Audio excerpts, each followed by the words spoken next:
Hey everyone, welcome back to Eureka Moments channel. Now, today we're diving into something that has had a huge impact on the world, something that's shaped cultures, economies, and societies in ways we're still feeling today. And that, my friends, is colonialism.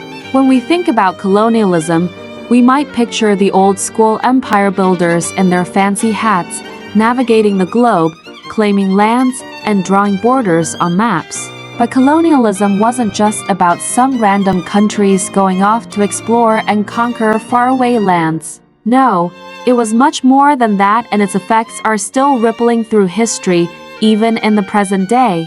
So, grab your favorite snack, get comfortable, and let's talk about how colonialism changed the world and left a legacy that's still shaping everything from culture to politics, even today. Ready? Let's go! Let's start by setting the scene. Colonialism at its core was about one country or power taking control over another land and its people, usually for economic gain. The idea was simple. The colonizing nation wanted to extract resources, expand its influence, and make a profit. It wasn't about friendly exploration or peaceful exchanges. Colonies were often treated as places to be exploited, with the local population subjugated to work the land, mine the resources, or simply be governed by a distant authority. Now, the colonial project was a global affair, and it wasn't limited to just one or two European nations. We're talking about the British Empire, the French Empire, the Spanish, Dutch, Portuguese, and even later on, the Germans and Belgians. These empires had their hands in so many parts of the world, from Africa to Asia to the Americas, the Pacific, and beyond. And each empire had its own strategy. Some were more direct with their rule, while others might have relied on indirect control, but the end goal was often the same: exploitation. The real kicker is that these empires didn't just stay in power for a short time. Colonial rule could stretch over centuries. For example, the British Empire controlled India for almost 200 years. That's a long time to shape a society. And think about the Spanish in South America, who began colonizing in the 15th century and held onto power for hundreds of years. Okay, now you're probably thinking, why does this matter to me? I wasn't alive back then. Well, I'm glad you asked, because here's the thing. Colonialism didn't just vanish when the empires pulled out. In fact, the impact of colonialism is still all around us, shaping how the world works today in some pretty surprising ways. Let's start with borders.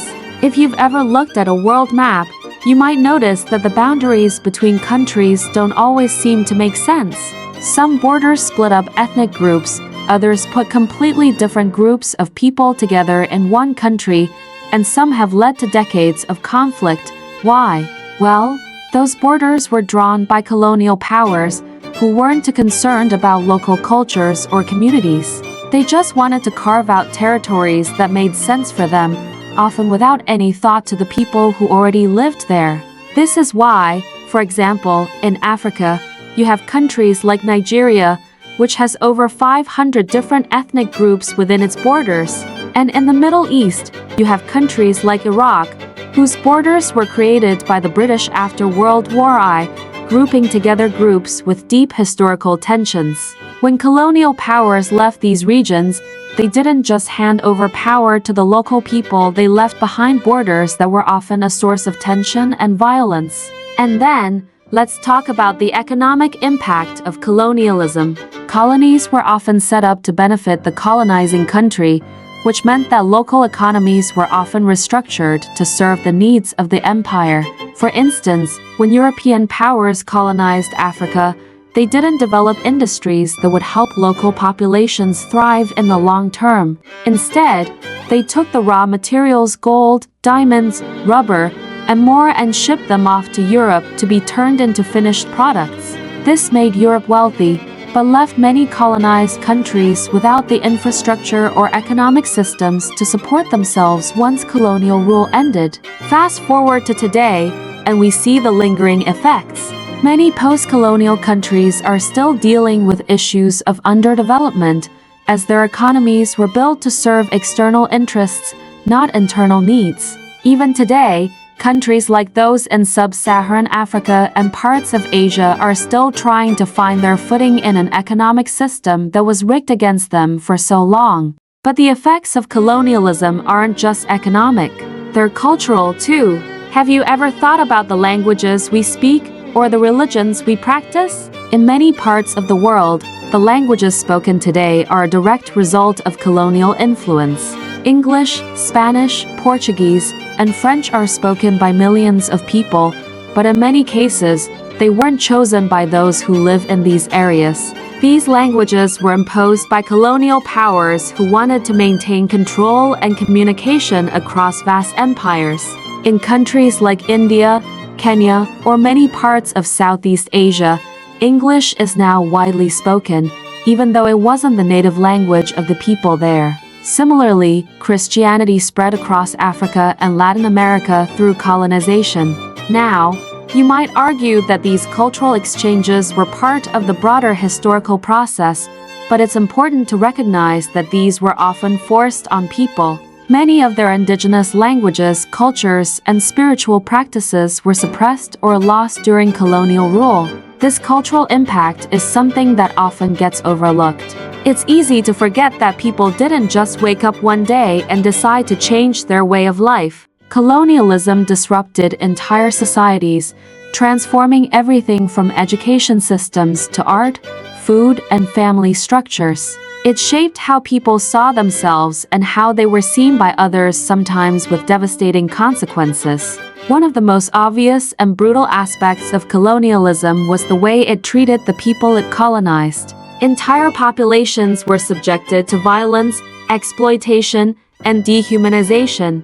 From the horrors of the transatlantic slave trade to the Belgian Congo's forced labor system, millions of people suffered and died because of colonial policies. And even when colonial powers said they were helping by introducing civilization and progress, it often meant stripping people of their rights, their freedom, and their culture.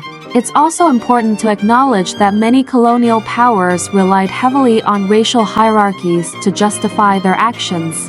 They labeled colonized people as inferior, often using this as an excuse for the mistreatment they faced.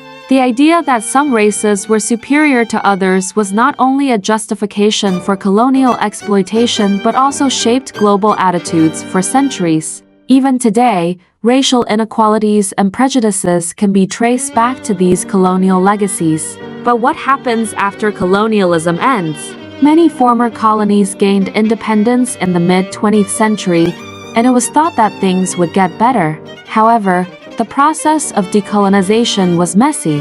Former colonized countries had to rebuild from the ground up, and the scars left by colonial rule still run deep. In many cases, independence didn't mean the end of exploitation. Former colonial powers often continued to maintain economic control over these nations through things like trade agreements or corporate influence. And as we mentioned earlier, those artificially drawn borders created more conflicts than solutions. So, why does all of this matter today? Well, because the legacies of colonialism are far from gone. You can still see the effects in global inequality, in the way people are treated based on their race, in the economies that were built to favor the rich and powerful, and in the cultural practices that persist long after the empires themselves have crumbled. The fight for equality, self-determination, and true freedom is still ongoing and is deeply connected to the history of colonialism. But here's the thing. Understanding the impact of colonialism is a step toward healing. It's about acknowledging the harm done, understanding how we got here, and working toward a world where those inequalities are addressed and justice can finally be achieved. The fight for a fairer, more equitable world is happening right now, and it's up to all of us to be part of that conversation. So, next time you hear about the legacy of colonialism, remember it's not just history, it's all around us, shaping the world we live in today.